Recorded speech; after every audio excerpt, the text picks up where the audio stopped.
Assalamualaikum warahmatullahi wabarakatuh, sahabat Smart Skill School. Semoga kita selalu dalam lindungan Allah Subhanahu wa taala. Amin. Yuk sahabat, jangan lupa subscribe ya. Tinggal pencet tombol di bawah ini dan kita langsung sapa Ustadz kita. Ustadz, Assalamualaikum, apa kabar? Waalaikumsalam warahmatullahi wabarakatuh. Sehat, berkah, bahagia selalu. Amin. Amin Ustadz. Ustadz ditanyain, kenapa kok selalu bisa kelihatan ceria? Apa rahasianya Iya, Ustadz? pertama kita harus selalu berdoa kepada Allah agar kita selalu diberikan kesehatan. Benar nggak?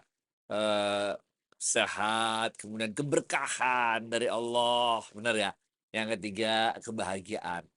Nah, dalam kaitan ini nih, boleh nggak saya langsung ini, benar nggak? Sayyidina Ali bin Abi Thalib radhiyallahu an ini pernah menyampaikan suatu nasihat. Lakukanlah 7 hal ini, kata Sayyidina Ali bin Abi Thalib. Maka niscaya kita akan selalu sehat, berkah, bahagia kalau bahasa kitanya bener nggak? Tapi kalau bahasa Sayyidina Alinya tuh, kita akan hidup bersemangat, jiwa kita akan tenang, kehormatan diri kita akan terjaga, badan kita akan terasa, kuat, sehat, bener nggak? Apa pesan Sayyidina Ali bin Abi Thalib itu? Beliau katakan, "Jangan lakukan 7 hal ini," atau "Hindarilah 7 hal ini, maka niscaya kita hidupnya akan selalu sehat, berkah, bahagia." Benar nggak? Yang pertama nih kata Sayyidina Ali bin Abi Thalib, benar nggak? Jangan pernah meratapi masa lalu, benar nggak? Jangan pernah menyesali apa yang telah terjadi. Karena apa yang telah terjadi adalah merupakan takdirnya Allah, merupakan kehendaknya Allah. Kita mau ngapain lagi, men? Bener nggak? Dalam Al-Quran Allah mengatakan, "Ma asaba min musibatin illa biiznillah." Dan tidak ada satu musibah pun yang ditimpakan Allah kepada kita kecuali dengan izinnya Allah. Benar nggak?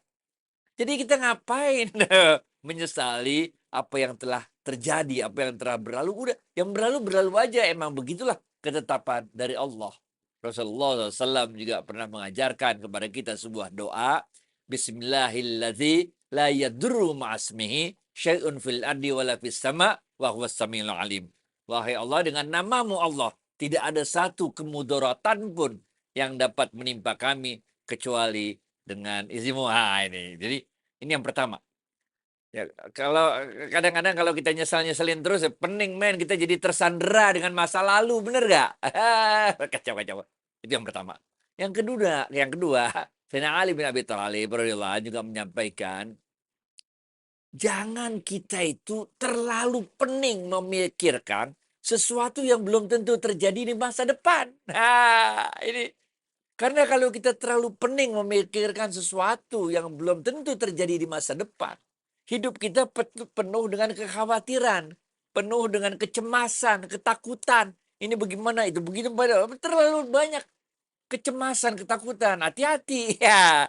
Kalau kita terlalu banyak memikirkan sesuatu yang belum tentu terjadi di masa depan, terlalu khawatir tentang masa depan kita, setan masuk, man. Yuwaswisu fi sudurin nas. Setan itu emang kerjaannya bisikin kita. Ingat gak waktu episode yang kapan tuh? Salah satu tugasnya setan adalah menakut-nakuti kita dengan kemiskinan. Benar gak? Nah, oleh karena itu, kalau yang pertama tadi yang udah lalu jangan terlalu kita sesali. Yang kedua, yang akan datang yang belum tentu terjadi, nggak usah terlalu dikhawatirin. Nah, ini menurut Imam Ali. Yang ketiga, Sayyidina Ali bin Abi Thalib juga mengatakan, jangan pernah menghina orang lain. Karena apa yang kita hinakan pada orang lain itu bisa jadi adalah dalam diri kita. Benar nggak? Kita menghina orang lain jelek ya, ntar giliran kita misalnya ambil contoh yang saya alami lah, bener nggak? Misalnya kalau, bener nggak, kita suka menghina, ini orang kok jalannya pincang apa segala macam, bener nggak? Walaupun dalam hati loh, walaupun ini nggak terucap dalam mulut loh, tapi dalam hati, "Ya Allah, tuh orang kok jalannya pincang begitu," bener nggak? Giliran saya Achilles tendon kanan putus, bener nggak? Sehingga jalannya rada agak pincang dikit kalau diperhatiin dengan baik, bener nggak? Jangan jangan kita apa namanya, menghina orang lain, karena bisa jadi apa yang kita hina pada orang lain itu, nanti akan ada pada diri kita, bener nggak? Mungkin sekarang belum, tapi ntar ada, bener nggak? Waktu saya masih kecil, kalau almarhum kakak saya, beliau itu kena asmanya mulai dari kecil, bener nggak? Saya baru kena asmanya umur 25, bener nggak? Nah, waktu dulu kakak saya almarhum waktu kecil kena asma kan beliau, wah ini anaknya asma aneh apa, manja itu segala macam. Umur 25 sampai sekarang saya kena asma bener. Jangan, kita belum tahu bagaimana, jalan hidup orang masing-masing. Oleh karena itu, jangan menghina orang lain, karena bisa jadi apa yang kita hina pada orang lain itu ada pada diri kita juga. Mungkin nggak sekarang, mungkin masa yang akan datang. Yang berikutnya adalah menurut Imam Ali bin Abi Thalib radhiyallahu an, jangan pernah minta bayaran. Jangan pernah minta balasan untuk suatu pekerjaan yang belum kita lakukan. Benar nggak? Jangan, karena kalau kita minta bayaran untuk suatu pekerjaan yang tidak kita lakukan, belum pernah kita lakukan, itu artinya sama juga kita kayak minta-minta. Kita kayak ngemis, benar nggak? Padahal tempat meminta yang paling benar adalah Allah, benar nggak? Lah kita kerja belum, bener. Kerja belum, lalu minta-minta duit sama orang, bener nggak? Jangan. Kita harus jaga kehormatan diri kita, untuk menahan diri kita dari meminta-minta kepada orang lain. Kalau kita mau minta-minta sama Allah, iyyaka na'budu wa iyyaka nasta'in. Allah lah tempat kita untuk, beribadah, ya Allah pula menyembah, Allah lah, yang tempat kita menyembah, dan Allah juga tempat kita meminta. Ud'uni astajib lakum. Tapi kalau kita kerja belum minta-minta ya, sama juga kita merendahkan, menurunkan harkat martabat diri kita menjadi orang yang tukang minta-minta. Padahal Rasulullah SAW mengatakan tangan di atas lebih mulia daripada, lebih baik daripada tangan yang di bawah.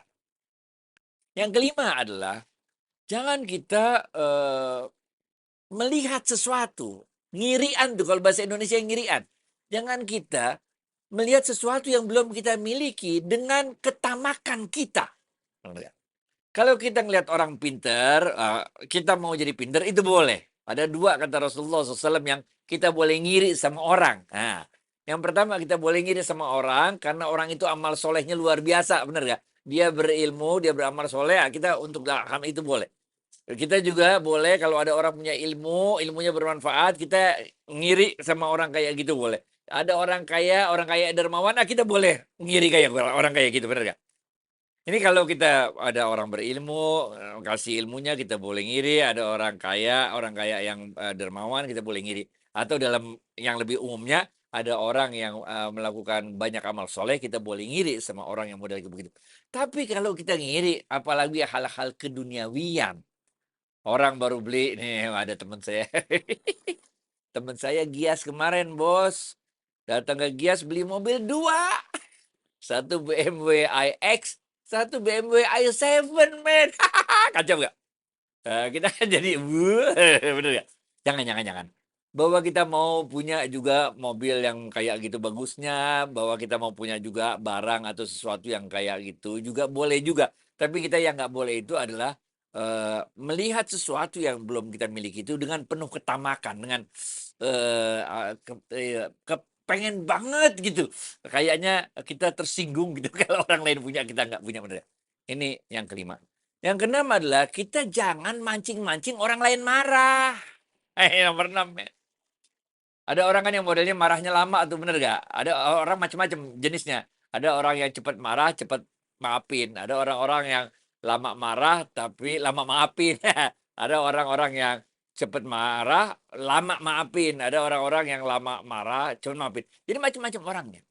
Nah, kita jangan mancing-mancing. Ada orang yang modelnya diem, tenang, dibecandain, diapain, di-roasting, tetap aja dia kalem, bener nggak? Jangan terus kita goda-godain terus. Karena bisa jadi orang itu bukannya dia nggak bisa marah, tapi dia lagi setengah mati itu nahan kemarahannya. Bener nggak? Dia lagi nahan kemarahan, sebetulnya dia udah mau marah tuh, tapi dia lagi mengendalikan dirinya sedemikian rupa supaya nggak marah.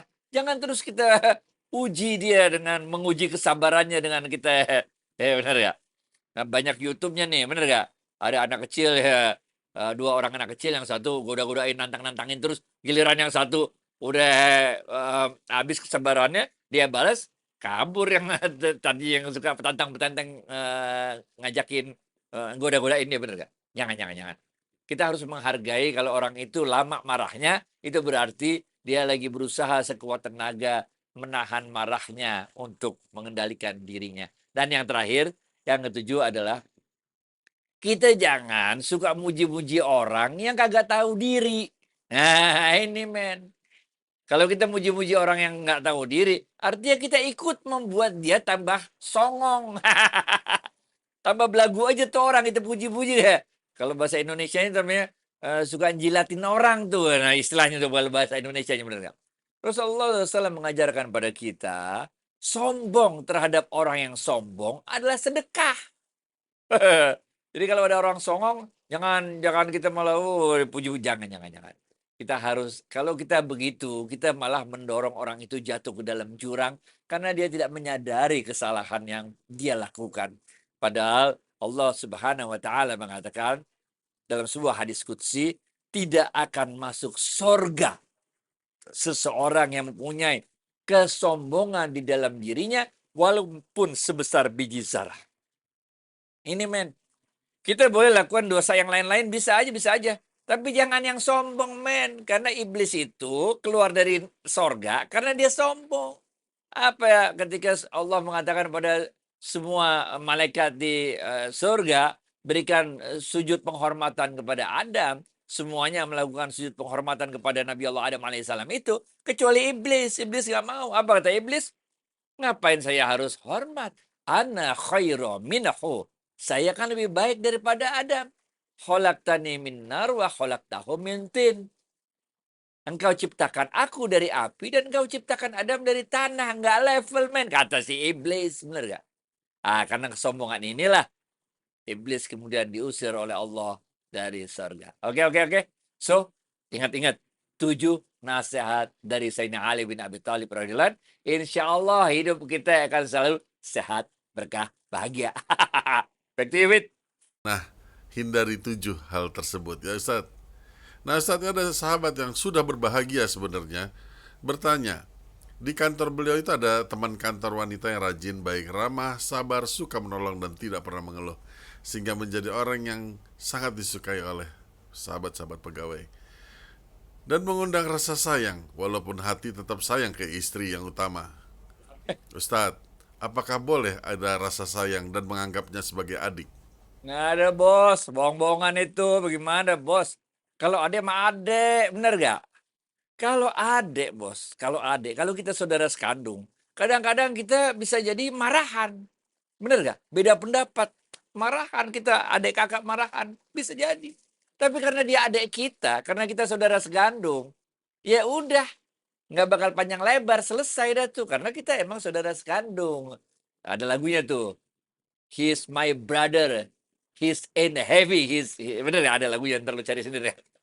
Nggak berat. Waktu ini cerita waktu perang Amerika lawan Jepang, itu ada saudaranya, adiknya yang sama-sama ikut perang, itu mati di medan perang. Itu dia bopong men, orang bilang udah kuburin aja di situ. Berat ini. Dia bilang hin heavy gitu. Dia nggak berat, dia saudara gue. Jadi jangan bos. Nggak bisa kita orang yang bukan adik kita aku adek. Bagaimana caranya men? Jangan. Kalau ente emang naksir, bener ya, dan dia bukan istri orang lain, benar, itu garis bawain tuh. Ente naksir dan dia bukan istri orang lain. Kalau emang jodohnya ente, ya ente nikah aja baik-baik sama dia, bener ya? Daripada ente, kalau dalam bahasa Imam Ghazali nih, jilid 4 kalau nggak salah nih, Ihya Ulumuddin, bener ya? Ini namanya berjinak-jinakan hati. Nah, bener ya? Jadi kita tuh jadi kayak, asik lah gitu ya. Jangan. Ntar nggak kuat, kita belum jadi wali, bener nggak? Ente sayang adik, akhirnya ente hajar juga, bener. Jangan kayak gitu. Rasulullah SAW mengingatkan, kalau kita berdua-duaan, lain jenis, laki perempuan, maka yang ketiga adalah setan, bener nggak? Selama kita masih manusia normal, ya kalau ada cewek, cowok, ya pastilah baik, hati udah nyambung, bener gak? Udah nggak ngerasa ada hambatan psikologis lagi, ya selanjutnya nanti bukan aja hati yang berjinak-jinakan, tapi secara fisik juga berjinak-jinakan. Udah jangan begitu dah, yang lempeng-lempeng aja hidup, bener ya? Baik David.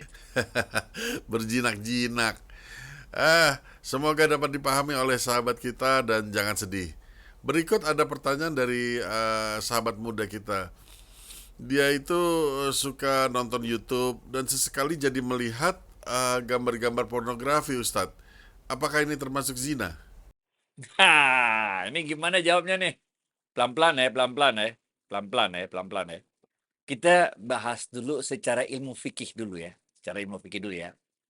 Zina dalam ilmu fikih, oke. Zina dalam ilmu fikih definisinya adalah ketika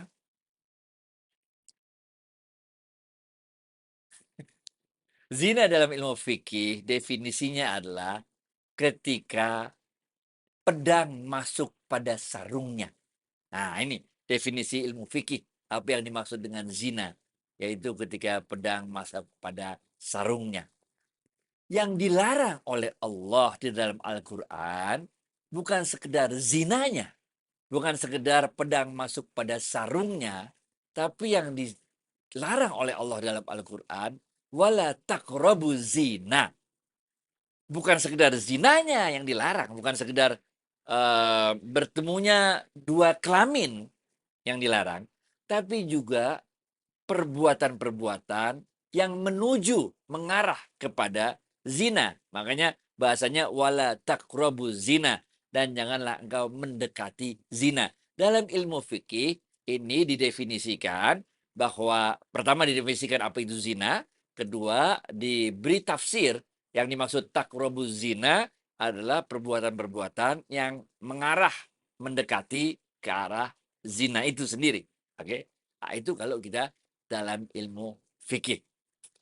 Nah, tapi kemudian dalam ilmu pendidikannya, oke, itu kan dalam ilmu fikihnya. Tapi dalam ilmu pendidikannya, dalam ilmu dakwahnya, maka kemudian dikenal istilah-istilah lain. Oke. Ini belum sampai ilmu tasawuf nih. Ini dalam ilmu masih tarbiyahnya nih, ilmu pendidikannya. Maka dikenal istilah-istilah lain, yaitu istilah zina mata. Gitu. Zina mata artinya kita cuma ngelihat doang sebetulnya, bener nggak? Kemudian dikenal macam-macam lagi, ada zina hati misalnya, yaitu ketika hati kita, masih dalam hati kita sih, belum ada perbuatan apa, ya. Jadi muncullah istilah-istilah lain selain istilah yang dikenal dalam ilmu fikih tadi, bener nggak? Ya. Nah, sehingga kalau dalam ilmu fikih yang bagian kedua ini, zina mata, zina telinga, zina macam-macam lah itu, zina hati segala macam, dalam ilmu fikih itu tidak termasuk definisi zina. Oke. Tapi dalam ilmu tarbiyahnya, dalam ilmu pendidikannya itu kita sebut sebagai zina, benar ya? Ah, wah, perlu digarisbawahi ini tidak sama dengan yang ini ya, karena hukumannya nggak bisa disamain. Hukuman zina yang ada dikenal itu di rajam dan sebagainya macam itu adalah yang definisi zina fikih tadi, bukan yang zina mata, zina telinga, zina hati, bukan yang itu enggak. Kemudian ada yang level yang lebih tingginya lagi. Ini udah halus banget bener ya. Ketika kita masuk ilmu tasawuf, ini namanya lintasan-lintasan pikiran, lintasan-lintasan hati.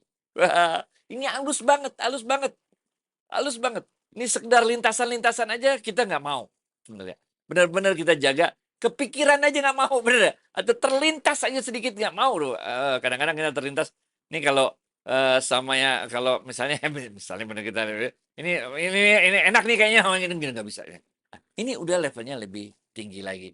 Nah, balik kepada pertanyaan tadi, bagaimana kalau kita melihat hal seperti itu? Ini udah ada fatwanya dari Majelis Ulama Indonesia. Ini termasuk dalam kategori pornografi, porno aksi. Jadi udah dibuat fatwanya nih. Ada dua tingkatan. Yang pertama porno aksi, yaitu ketika secara aksi dia melakukan sesuatu yang berbau porno, benar nggak? Misalnya kita nonton langsung apa segala macam, bener nggak? Kalau zaman dulu ya gitulah, bener nggak? Eee, yang kedua adalah yang namanya pornografi. Pornografi artinya kita nggak melihat langsung kepornoannya itu, tapi melalui media-media, misalnya kita nonton film, atau nonton video, atau lihat-lihat gambar segala macam, itu masuknya pornografi. Nah, dalam fatwanya Majelis Ulama Indonesia, ini keduanya dikategorikan tidak boleh kita lakukan. Kita hindarilah. Back to you, Fit. Nah, ini juga sahabat muda menanyakan, sahabat ini mendapatkan beasiswa. Ya, alhamdulillah. Nah, apakah beasiswa ini juga harus diinfakkan, Ustadz? Oh, nggak usah. Nggak usah. Karena belum ketemu nisab, belum ketemu haul, bener nggak? Itu kan dikasih untuk supaya kita bisa belajar. Kalau dalam ilmu mustahik zakat, itu bisa dikategorikan dia menjadi Ibnu Sabil, mahasiswa yang kehabisan bekal untuk belajar, bener nggak? Jadi nggak usah. Kecuali kalau dia orang kaya, ada juga kelakuan yang begini, bener nggak? Dia orang kaya, tapi dapat beasiswa. Ah, kalau itu ya lain, nanti harus kita hitung tuh berapa beasiswa, berapa udah dapat beasiswa, dapat tunjangan hidup lagi. Oh, keren banget udah hidupnya bener. Nah, kalau yang model begitu lain. Tapi kalau dari pertanyaan tadi ya, itu kan beliau adalah uangnya itu diterima untuk sekedar membayar SPP atau untuk biaya hidupnya, sehingga malah bisa termasuk ke dalam golongan mustahik zakat, golongan Ibnu Sabil, yaitu orang yang kehabisan bekal dalam perjalanannya. Dalam hal ini perjalanan dalam kuliahnya. Oke bos, back to you Fit. Alhamdulillah. Nah, semoga tausiah kali ini dapat mencerahkan hari-hari sahabat kita. Dan Ustadz, terima kasih atas waktu dan tausiahnya. Assalamualaikum warahmatullahi wabarakatuh. Waalaikumsalam warahmatullahi